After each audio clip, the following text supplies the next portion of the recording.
As you can see, I ordered a bunch of dark fibers. Most of them are called black. This one is called dark brown, but to me they all look more or less similar from the coloring. And we have different breeds. So I wanted to try how different breeds spin up and which one I like most to make a cardigan in the future. But you see, all of this is just 100 grams, so it's not enough for a cardigan. While at least from the color and how it looks, you could easily combine them. So the first one I will spin up will be this beautiful Shetland. Then we are going over to Jacob's sheep. I have not spun any of these before, but I will explain all of them closer while I work on them. This is a Swartpless that was recommended by Jente from Inwolden. And the last one is a dark Corriedale. So we will try out all the different fibers and I will report back to you which one I like and which one I don't like, or potentially I will love all of them, but what the differences might be, because in the color they're all quite similar. And yeah, let's have fun with this. Today we are quickly visiting my friend's doll shop.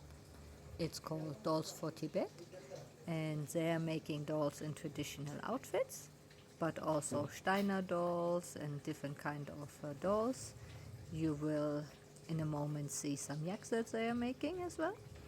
You see this big amount of wool that they have here, and they get it from some person in India, but I couldn't find out where it is. But it's also not the softest. But you see they have big cones, and this is the shop for selling. This was the workplace that you saw, and people work on different items. You saw them making the hair, they're sewing the small dolls together, and it's a really nice project. And yeah, I hope you enjoy the little visit for the doll shop.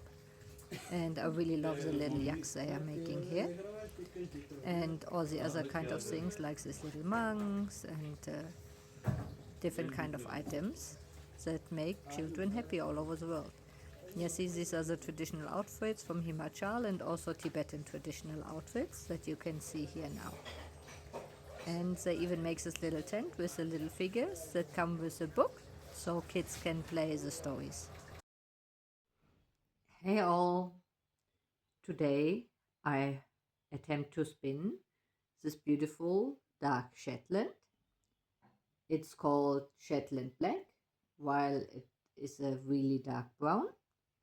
I'm not sure how well you can see the color in the camera, but in the light it has beautiful shades of dark brown. And I received this in the package from Europe. This is a German company that is selling this. They are called Das Wollschaf. So my whole fiber haul was from this company right now. And from what I've touched and felt so far, I really love how they prepare it. It's all comb top and it's, I think, easy to draft. I will figure out how it works later, but it looks really beautiful and it feels beautiful as well.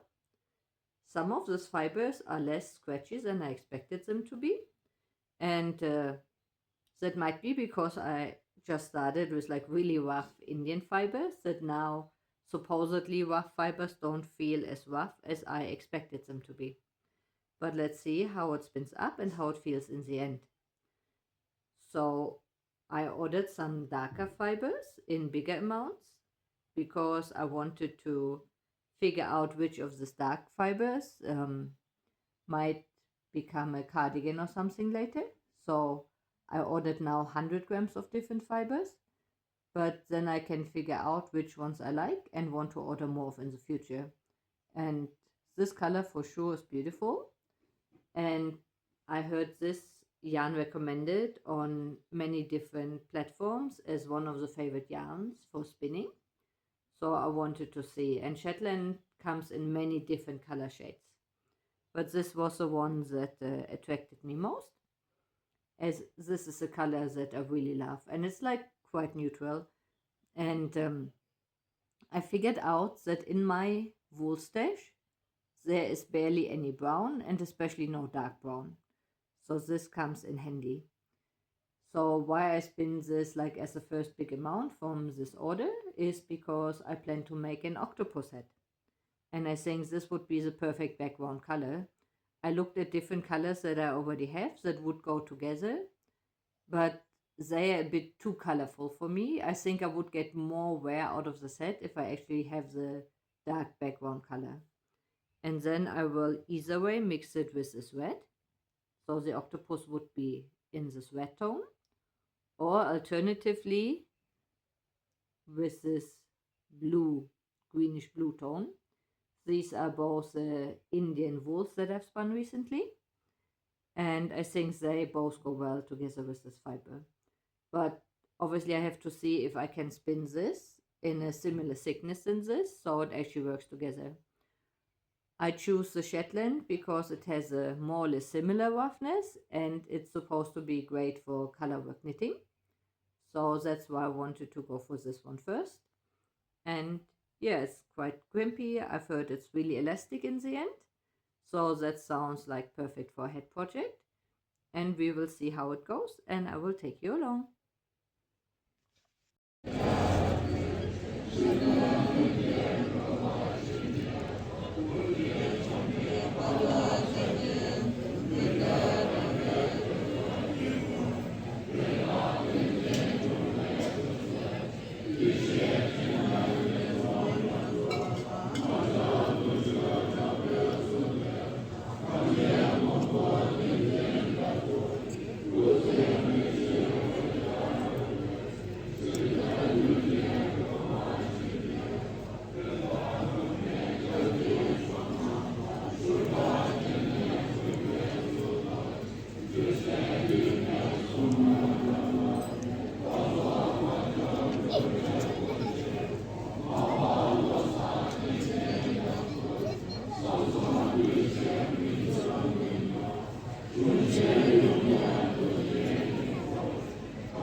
I am spinning this lovely Shetland fiber, and it's a comb top fiber, and it's really easy to draft, but the staple length is relatively short, as you can see here.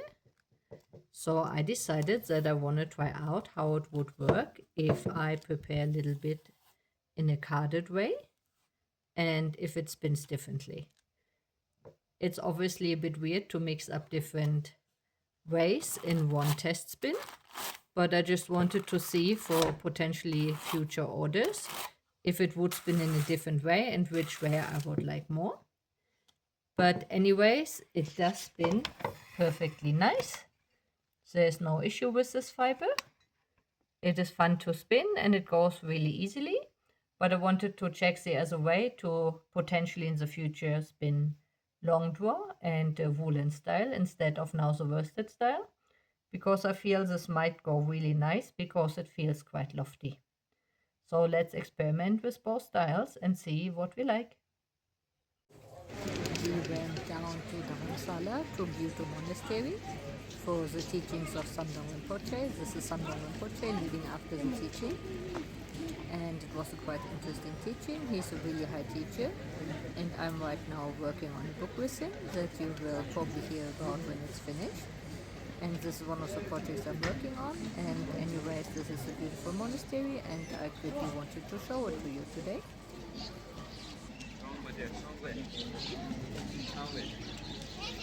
I did just spin up the carded bit of my Shetland fleece, and let's say it didn't make the quality so different. I'm not sure if it would be the best for woolen spun, but I had the feeling that it's good for blending fibers. So now we are here, and I tried to mix it up with my Angora fibers that still needs a perfect combination, and I think they might go well together as both are really soft. You might have just heard Oscar barking in the background. I'm not sure what's up with him. He's not in here, he's outside. And yeah, I will try this out, how it spins, because this might be a good combination. It feels soft and fluffy in this combination, but I will obviously only try it after I spun up the rest of the Shetland like this. And for the Shetland itself, I will keep it in the carded form, in the combed form, because it was much easier to draft it evenly than when I tried to card it. I know it makes more sense if you would try to spin it in a woolen way, then it doesn't need to be that even, but it didn't feel like that's the thing that I want to try out now. But we want to try this because it feels really nice and it might go really well together. This is the full Buto monastery area, and you see the main temple in front of the beautiful mountains. And there's many monks living down there, and it's a nice place to visit in case you're ever around here. Hey all! I have spun up my Shetland fiber and I wanted to share it with you. And this is my result. It's spun and plied and washed and dried. And as you see, I overplied it a little bit, and it also became quite thick, much thicker than I expected it to be. I'm not sure if the camera is picking it up properly, but I wanted to knit the head, the octopus head I told you about before, but it turned out way too thick, so this will not going to happen. But instead I will combine it with my Icelandic yarn that you saw me spin before. I'm not sure if I actually showed off the finished Icelandic. I have two skeins of this, and you see this has a similar thickness. And the two colors, the green and the brown, go well together. And I still have a shawl pattern. It's called the Dilemma Shawl by Jorge Locatelli. That hopefully works perfectly in this thickness and in this fibers. And it needs two colors anyway. And I hope I have enough of both. And also the scratchiness of both fibers is kind of similar. So I think it will work well together. But let me tell you a little bit more about the Shetland. As you probably know already, there is a place called Shetland Island, and it's famous for yarn and different kind of color work techniques, and also for Shetland lace. And as you see, this is not a fine lace yarn, and it's also not the softest quality of Shetland. So one of the specific things about Shetland fibers is that it comes in a lot of different varieties. There is much softer and smoother kinds of yarn that are called kindly, and it's often single coated, and it will have a lot of crimp.